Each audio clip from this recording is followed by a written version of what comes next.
और प्रधानमंत्री नरेंद्र मोदी ने सभी से भारत को टीबी मुक्त देश बनाने में मदद करने की अपील की है। प्रधानमंत्री ने उत्तर प्रदेश के वाराणसी में वन वर्ल्ड टीबी समिट को संबोधित किया। उन्होंने कहा कि भारत टीबी के खिलाफ लड़ रहा है और हम विभिन्न कार्यक्रमों के जरिए टीबी महामारी से निजात पाने का प्रयास कर रहे हैं। लोगों को टीबी के खिलाफ लड़ाई जारी रखने की जरूरत है। प्रधानमंत्री नरेंद्र मोदी ने नारा लगाया कि टीबी हारेगा, भारत जीतेगा। भारत की विचारधारा का प्रतिबिंब वसुधैव कुटुंबकम यानी whole world is one family की भावना में झलकता है। ये प्राचीन विचार आज आधुनिक विश्व को इंटीग्रेटेड विजन दे रहा है, इंटीग्रेटेड सॉल्यूशंस दे रहा है। इसलिए ही प्रेसिडेंट के तौर पर भारत ने G20 समिट की भी थीम रखी है, one world, one family, one future. ये थीम एक परिवार के रूप में पूरे विश्व के साझा भविष्य का संकल्प है। और राजस्थान प्रदेश भाजपा में हुए नेतृत्व परिवर्तन पर प्रदेश कांग्रेस के अध्यक्ष गोविंद सिंह डोटासरा ने तंज कसा है। गोविंद सिंह डोटासरा ने कहा कि मोहरे बदलने से सत्ता में नहीं आया जा सकता है। पीसीसी मुख्यालय में मीडिया से बातचीत करते हुए प्रदेश कांग्रेस अध्यक्ष गोविंद सिंह डोटासरा ने कहा कि बीजेपी के नेतृत्व परिवर्तन उनका आंतरिक मामला है, मुझे उस पर कुछ नहीं कहना, लेकिन मोहरे बदलने से सत्ता में नहीं आया जा सकता है। मोहरे बदलने से काम नहीं चलेगा, बीजेपी को अपनी विचारधारा बदलनी पड़ेगी।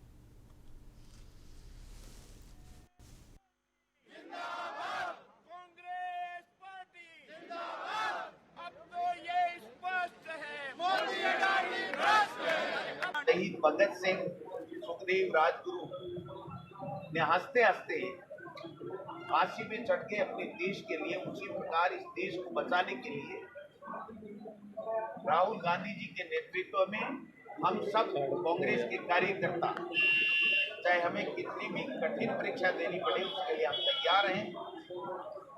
हम लोग न डरने वाले हैं, न घबराने वाले हैं।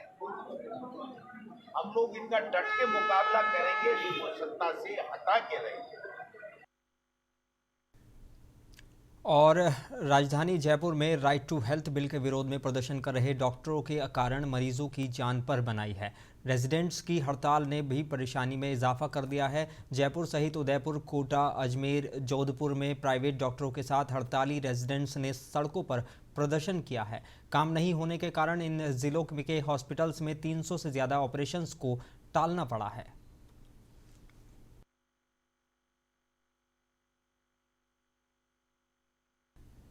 और इस्लामिक कैलेंडर का 9वां और खुदा की इबादत का मुक़द्दस महीना माह रमज़ान की शुरुआत आज से हो गई है। और इसी बीच मस्जिदों में दोपहर में अक़ीदतमंद सामूहिक जुमे की नमाज अदा कर देश में अमन चैन की दुआ करते नजर आए।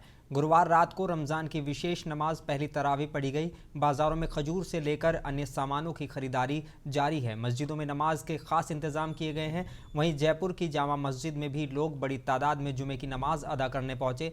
जामा मस्जिद के इमाम अमजद अली ने इस मौके पर रमज़ान को लेकर बयान किया। रमज़ानुल मुबारक तो बरकतों का महीना है और इस रमज़ान की खुसूसियत ये है कि ये जुमे से शुरू हो रहा है और अल्लाह की ज़ात से उम्मीद है कि शायद ये जुमे ही पर ख़त्म होगा, तो इसकी बरकतों में इससे और इजाफ़ा हो जाता है। इब्तिदा भी अच्छी और इंतहा भी इंशाअल्लाह अच्छी होगी। रमज़ान की 2 इबादतें ख़ास हैं, एक तो रोज़ा और एक तरावी। रोज़ा तो फ़राइज़ इस्लाम में से है, इसका एहतमाम मर्द औरत सबको करना चाहिए। अल्हम्दुलिल्लाह, अल्लाह का शुक्र एहसान है। आज रमज़ानुल मुबारक का जो जुमा से आगाज़ हुआ है, लोगों में बड़ा जोश और खरोश है इस रमज़ानुल मुबारक को लेके। क्योंकि एक अरसे के बाद 3 साल के बाद हमें एक पूरा मौका मिला है नमाज अदा करने के लिए जामा मस्जिद के अंदर। और जुमे में अल्हम्दुलिल्लाह आज उम्मीद से ज़्यादा पब्लिक मौजूद रही और इंशाल्लाह उम्मीद है कि आइंदा जुम्मों में भी इससे ज़्यादा पब्लिक रहेगी। अल्हम्दुलिल्लाह आज मुफ्ती साहब ने अपने खिताब के अंदर जामा मस्जिद से ये ऐलान किया है और लोगों से दरख्वास्त की है कि रमज़ानुल मुबारक के इस मुक़द्दस महीने में महीने की एक लम्हे की कदरदानी अल्लाह हमको तौफीक अता फरमाए और हमें कदर करने की तौफीक दे।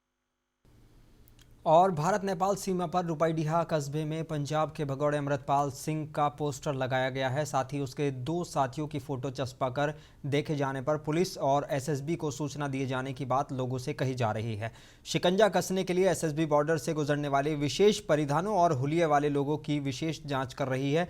यही नहीं, बॉर्डर पर एसएसबी की चौकियों पर जगह जगह भगौड़े अमृतपाल के पोस्टर भी चस्पा किए गए हैं। उत्तर प्रदेश के जिला बिजनौर पहुंचे भाकियू के राष्ट्रीय प्रवक्ता चौधरी राकेश टिकैत ने शुक्रवार को प्रेस वार्ता की। उन्होंने कहा कि ज़मीनों के भाव बढ़ रहे हैं लेकिन किसानों की फसलों के दाम नहीं बढ़ रहे हैं। बिजली को निजी हाथों में दिया जा रहा है। साथ ही बोले कि बिजली निजी हाथों में जाने पर बहुत महंगी हो जाएगी। किसानों के निजी नलकूपों पर इलेक्ट्रॉनिक मीटर लगाए जा रहे हैं। ये सब षड्यंत्र किया जा रहा है। बिहार से धान खरीदते हैं पूर्वांचल से 800 से 1200 रुपये क्विंटल, और वो आके आपके यहाँ से रामपुर, मुरादाबाद और जितना भी तराई का क्षेत्र है, इन सब डिस्ट्रिक्टों में वो धान यहाँ पर आन का तुलता है। ना वहाँ के किसानों को लाभ मिलता है, यहाँ पे किसान के नाम पे तुलाई होती है।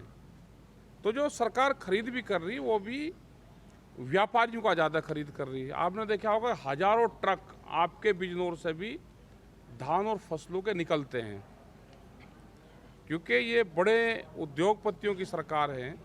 ये इसीलिए एमएसपी गारंटी कानून नहीं बनाना चाहती, क्योंकि वो जो लूट है वो बंद होगी। स्वामीनाथन कमेटी की रिपोर्ट, बिजली अमेंडमेंट बिल ये लेकर आगे हमने कहा कि उसको वापसी करो, क्योंकि बिजली प्राइवेट होते ही बहुत महंगी बिजली होगी, वो चाहे घर की हो या किसान की हो। लेकिन उस बिल को भी ये लेकर आ गया और धीरे धीरे मीटर के नाम पे, महंगाई के नाम पे धीरे धीरे उसके रेट बढ़ रहे हैं।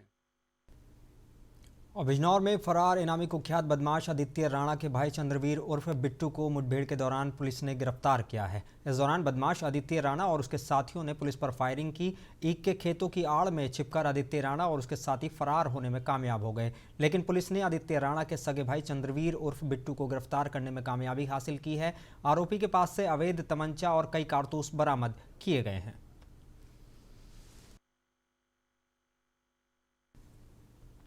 और फरवरी माह में 75 जनपदों की रैंकिंग में अंबेडकर नगर जनपद को प्रथम स्थान प्राप्त हुआ है। मुख्यमंत्री के शीर्ष प्राथमिकता कार्यक्रमों के 37 बिंदुओं के 35 विभिन्न विभागों के कार्यक्रमों में उपलब्धि के आधार पर ये रैंक दी गई है। जनपद अंबेडकर नगर में लागू 58 कार्यक्रमों में से समस्त 58 कार्यक्रमों में जिले को ए रैंक मिली है।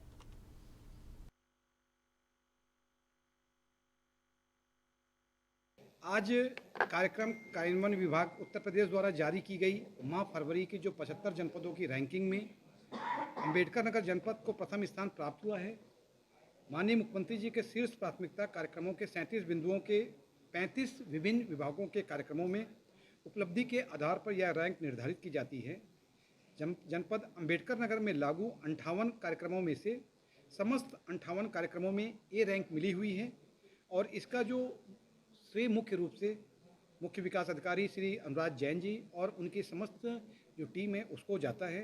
और इन लोगों ने एक अथक परिश्रम करके आज जनपद अंबेडकर नगर को इस मुकाम तक। और जिला बांदा के फतेहगंज थाना क्षेत्र के बगोलपनंश करू गांव में शराब की लती पत्नी से आजिज आकर पति प्यारेलाल ने अपनी शराबी पत्नी की गला दबाकर हत्या कर दी थी और पत्नी की मौत की आकाशीय बिजली के चपेट में आने से हुई मौत की झूठी कहानी बनाकर पूरे गांव में अफवाह उड़ा दी ताकि पुलिस से बच सके और सरकारी मुआवजा भी हासिल कर सके। मृतका के पिता ने स्थानीय थाने में बेटी की मौत की जांच कराने की गुहार लगाई, जिसके बाद पुलिस ने शक के आधार पर पति को गिरफ्तार कर कड़ाई से पूछताछ की, जिस कारण पति ने हत्या की बात कबूल कर ली। साथ ही पुलिस को बताया कि उसकी पत्नी शराब की आदी थी, जिसके कारण पत्नी से अक्सर विवाद होता रहता था।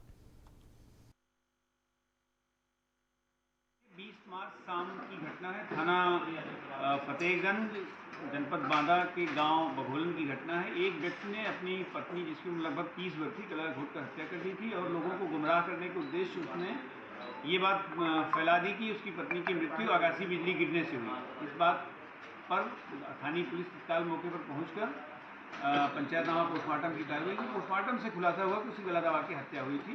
पति से कड़ाई से पूछताछ करने पर उसने अपना गुनाह कबूल करते हुए बताया कि हमारी पत्नी शराब की लती थी और शराब पीने को लेकर विवाद हुआ था और मैंने एक गुस्से में उसका गला दबा के। और अयोध्या में पूर्व सैनिक ऑल इंडिया दलित एवं निर्बल वर्ग पार्टी के राष्ट्रीय अध्यक्ष सत्यप्रकाश यादव ने आज एक प्रेस कॉन्फ्रेंस कर अपनी नई नवेली पार्टी के बारे में लोगों को बताया। उन्होंने कहा कि पूर्व सैनिक ऑल इंडिया दलित एवं निर्बल वर्ग पार्टी की स्थापना समाज में पिछड़े हुए लोगों को इंसाफ दिलाने के लिए की गई है।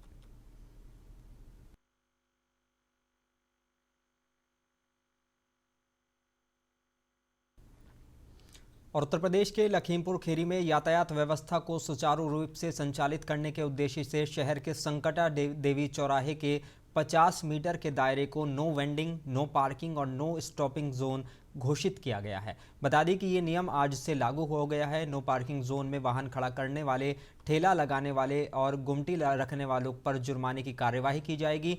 नियम का उल्लंघन करने पर 1500 रुपये जुर्माना लगेगा।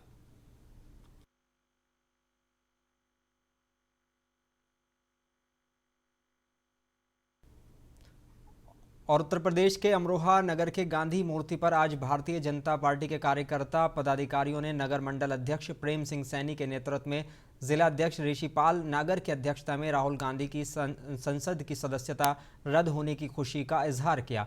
उन्होंने कहा कि राहुल गांधी के द्वारा जो अभद्र टिप्पणी की गई थी, उसके बाद जो संवैधानिक कार्रवाई की गई है, उसके बाद से भारतीय जनता पार्टी के कार्यकर्ता काफ़ी ज़्यादा उत्साहित हैं।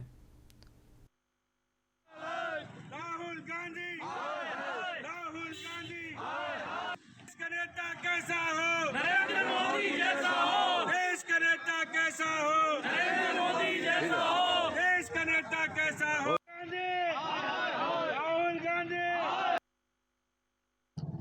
जिनकी साख दुनिया में बढ़ी है, सारी दुनिया के नेता कहलाए जाते हैं, ऐसे पिछड़ों के, दलितों के, गरीबों के मसीहा, उनको अपशब्द कहने वाले बड़े कांग्रेसी नेता को हम सब ने अखबारों में भी पढ़ा होगा।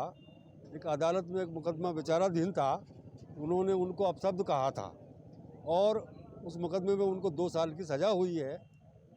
कानून की जीत हुई है। और दोपहर आते आते ये भी समाचार हमें मिला है कि उनकी शायद लोकसभा की सदस्यता भी समाप्त हो गई है। तो आज कानून सबसे बड़ा है, इस देश में ये साबित हो गया। और हम सब भारतीय जनता पार्टी के कार्यकर्ता उनके उस बयान की घोर निंदा भी करते हैं, भर्त्सना भी करते हैं और अपने कानून की जीत हुई है इसकी खुशी का। और उत्तर प्रदेश के जनपद बहराइच में झूलेलाल जयंती के अवसर पर सिंधी समाज की ओर से बहराइच के हॉस्पिटल चौराहा स्थित मंदिर से भव्य शोभा यात्रा निकाली गई, जो पिछले कई सालों से निकलती आ रही है। इस साल भी बड़ी ही धूमधाम से शोभा यात्रा निकाली गई, जो अपने चिन्हित रास्तों से होकर अपने स्थान पर जाकर सकुशल संपन्न हुई। ऐसे में सुरक्षा व्यवस्था के मद्देनजर पुलिस की टीम मौजूद रही।